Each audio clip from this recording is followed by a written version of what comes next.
Hey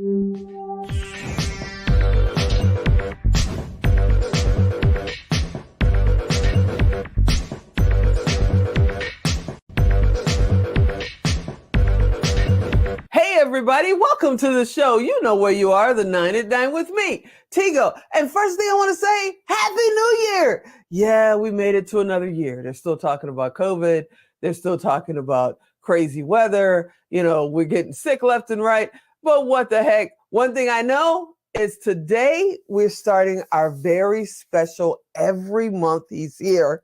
Chris Naugle is here. Our finance expert is here. He's going to talk about what's been going on, what's coming up every first Monday of the month.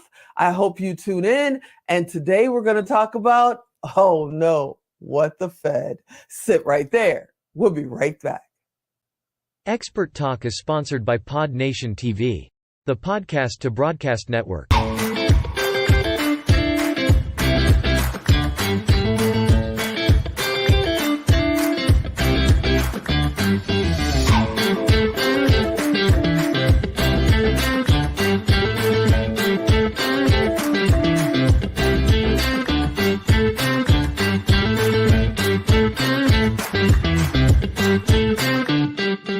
Hey everybody, welcome back. Yeah, you heard me right. Chris Naugle is here. We're going to talk about what's been going on. He's going to explain so that I can understand it, because you know I'm not that person. But I got to ask him, hey Chris, what the Fed? Hey, what's going on? Yeah, What's exactly. happening? What the Fed?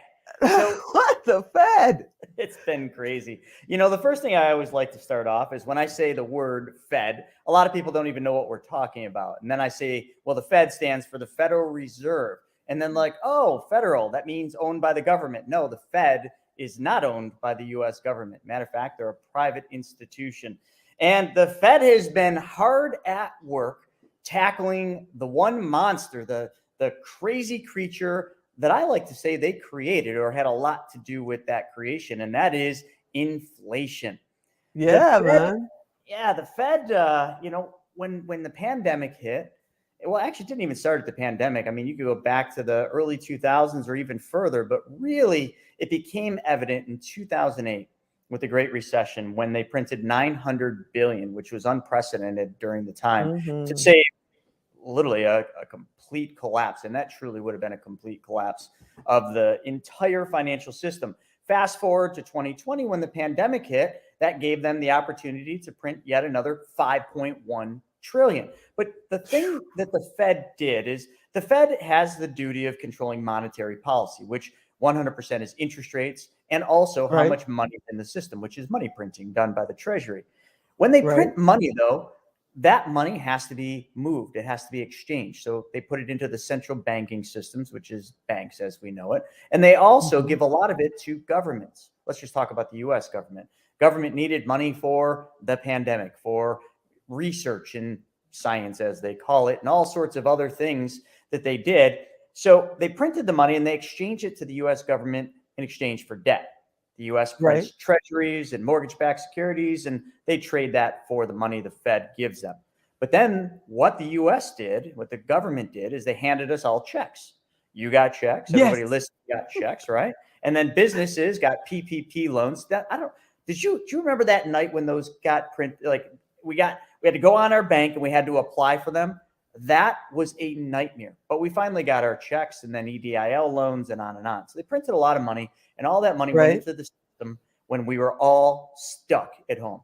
I'm in New York, and in New York, we were all locked up. So we had nowhere to spend money except for online. So all the Right. online companies exploded. And as all this happens, one problem came in is they couldn't supply all the demand. And then when the country started to open back up, there was even more demand. People had been locked up. They wanted to go out there and explore. And this summer, just this past summer, 2022, it was revenge summer. I don't know a single person that wasn't flying around and getting even for all those years that they didn't get to go travel. And in doing that, the one thing that all this did is drive crazy inflation. But inflation, Yeah. as most people think, they think it's the cost of everything going up. And inflation really isn't that. Inflation is that your dollars buy less. Because as the Fed decides to print Ah. money, Every dollar they print, it has to get its value from somewhere. So it steals value from our current dollars, which devalues the current dollars in circulation, meaning we need more dollars to buy a loaf of bread or a gallon of gas or anything. And now that breakfast, everything. I mean, it's insane. You're spending $70 on breakfast. It's okay. Never mind. Don't get me started. Go ahead. No, you're right. I mean, we talk about it every day. I mean, your furnace goes and you need to replace the furnace. Well, it's going to be a second mortgage on your house these days. It's nuts. And that's if you could even get one. That's the whole thing. Like, you can't even get goods and services. So let's talk about what the Fed. So the Fed, which had a large part in this whole inflation because there's so much money in the system, they kept interest rates historically low for way too long, making it seem like this is the new norm. We could buy cars at 0%. Our credit cards were even lower interest rates. Mortgages were 2.5% to 3.5%. I mean, the good old days. But when inflation runs hot, the Fed has to step in, strike its hammer down, and say, we will tame the beast. And that is exactly what they did. Now, they got some tools to do this. Very simple. We've all known what these are. They can control interest rates. They lowered interest rates at the beginning of the pandemic, making money cheap. They printed money, making money plentiful. And now they have to slow it all down. So the first thing they did is they said, we're going to raise interest rates 7 times in 2022. And they did. They took rates from 0.5% to 4.5%. You all know what that means. You buy a car at 6% now, not 0. You go out and you try to finance a mortgage and it's between 6.5% and 7.5% on the 30-year fixed. That's the reality. But in doing that, in raising interest rates, it has not, up to this point, has not slowed the economy down. So then they had a second tool. They're going to suck that money. You ever see the movie Spaceballs? Yeah, once I sat through with the kids. It's cool, but remember Helmet, like the little guy, he rolls his big ship up to that planet. It wasn't called Earth, but it was. And it converts into a vacuum, like a cleaning lady, and they connect the vacuum to the Earth and suck all the air out. Well, that's the second tool the Fed has. They suck all the money out of the system. And they do that by unwinding their balance sheet. They're doing that at a tune of $95 billion. And it still isn't bringing inflation down fast enough.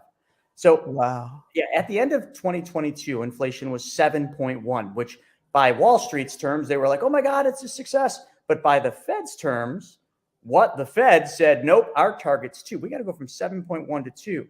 So in 2023, if people think interest rates are going to slow and they're going to stop raising them, that's not going to happen. They have to destroy the third and final leg of the stool. And this is why I loved what you said. What the Fed? What the Fed? Here's what's coming next to a theater near you. Your friends, your coworkers, your families, they're going to get laid off because the next thing you're going to see that they are going to start to destroy is employment numbers, because you can't tame inflation until you hit the employment numbers, because we're at historically low unemployment numbers. Makes sense. Everybody was off work, so everybody went back to work. I mean, imagine that. So now we got low unemployment, which means everybody's got a job. Inflation drove wages up, so everybody's got money to spend. So even though the price of everything's expensive, it doesn't mean they're not spending money. So until the Fed destroys the labor market, the employment numbers, they can't get inflation to target 2. So 2023 is going to be interesting. We're probably going to see a very severe recession. The Fed actually said it the last time in December when they said that. They said there's still going to be more pain. We're still going to raise interest rates. We got to get a hold of inflation. So, what the Fed? I mean, what come on. the Fed? At our expense. We're going to talk about this all year. What the Fed? Wait a second. Did you say we're going to raise the interest rate some more? You just said we did it 7 times. Yeah, there's going to be more. They're not done. He said that in December. They're not done raising rates, and the markets didn't like it. Oh my goodness. Well, brother, I'm so glad that you're on every month, because we're going to need you. You're like our little, life preserver, just telling us what's ahead in the storm out here in the sea. Oh my goodness. Tell people how to find you. What the Fed? Tell people how to find you. Yeah, because there is a solution to this. You can make a ton of money at what the Fed's doing. So the best way to find me is anywhere on social media, just the Chris Naugle, or go to chrisnaugle.com. You can find all my free videos on exactly how you can fight the Fed and make a ton of money, because the Fed isn't going to stop, and you never want to fight the Fed, but you can play nice with them. And I'll show you how to do that. Ooh, okay. We have to talk about that next time you're on. Thank you so much for coming on. Thank you for the umbrella in the storm. I can't wait to see what we're going to talk about next, but I'm going to go get a t-shirt that says "What the Fed," because I have a feeling that's going to be my slogan for 2023. Thank you, brother. I love you. Love it. All right, everybody, you heard the man. We're just getting started. I cannot believe what's going on in our economy, not only here in America, but a worldwide. Yeah, it's fun, not so much. I hope you enjoyed this episode. How could you? He was talking about interest rates. I hope you'll come back next time. Please come back next time, because goodness knows he's got the solutions. I love Chris Naugle. He's the best. And I hope you enjoyed this episode. I'm Tigo. I'll talk to you next time. Wow, 7 times in 2022. I wonder if it's going to be 5 times or 6